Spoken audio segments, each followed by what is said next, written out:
मराठवाड्यातील अनेक जिल्ह्यात वादळी वाऱ्यासह पावसाची शक्यता आहे। तसेच विदर्भातील अनेक जिल्ह्यात गारपिटीचा अंदाज व्यक्त करण्यात आला आहे। पाहूया सविस्तर वृत्त काय आहे। त्याआधी तुम्ही जर चॅनलवर नवीन असाल तर अशाच नवनवीन माहितीसाठी चॅनलला नक्की सबस्क्राइब करा। विदर्भ आणि मराठवाड्याव्यतिरिक्त अन्य जिल्ह्यातही पावसाची शक्यता आहे। मुंबई पुण्यात ढगाळ हवामान राहील, पाऊसही होईल असा अंदाज आहे।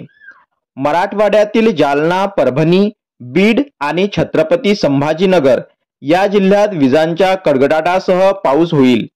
विदर्भातील अकोला, अमरावती, बुलढाणा या जिल्ह्यात गारपिटीसह पावसाची शक्यता आहे। धुळे, नगर, पुणे, सोलापूर, सातारा, सांगली, नाशिक आणि जळगाव जिल्ह्यातही मेघगर्जनेसह पावसाची शक्यता व्यक्त करण्यात आली आहे। हा पाऊस अवकाळी असल्याने शेतकऱ्यांच्या पिकांची काळजी घ्यावी असे आवाहन करण्यात आले आहे। पावसाचा फटका पिकांना बसण्याची शक्यता व्यक्त होत आहे। मुंबई आणि पुण्यात पाऊस होईल अशी शक्यता नाही। जानेवारी महिन्यात दक्षिण तामिळनाडू, दक्षिण केरळ, लक्षद्वीपसह दक्षिण भारतात हलका ते मध्यम स्वरूपाचा पाऊस झाला होता। त्यानंतर बरेच दिवस पावसाने विश्रांती घेतली होती। मात्र कालपासून महाराष्ट्रासह अनेक राज्यात पाऊस पुन्हा सुरू झाला आहे।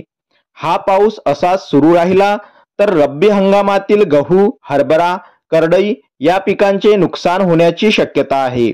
या पावसामुळे शेती पिकांचे मोठे नुकसान होत आहे। वीज पुरवठाही वारंवार खंडित होत आहे।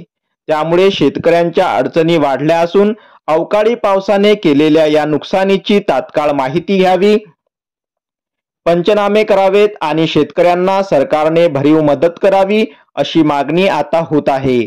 आणखीही काही दिवस पावसाची शक्यता असल्याने अडचणी वाढल्या आहेत। अशाच नवीन माहितीसाठी चॅनलला नक्की सबस्क्राइब करा। धन्यवाद।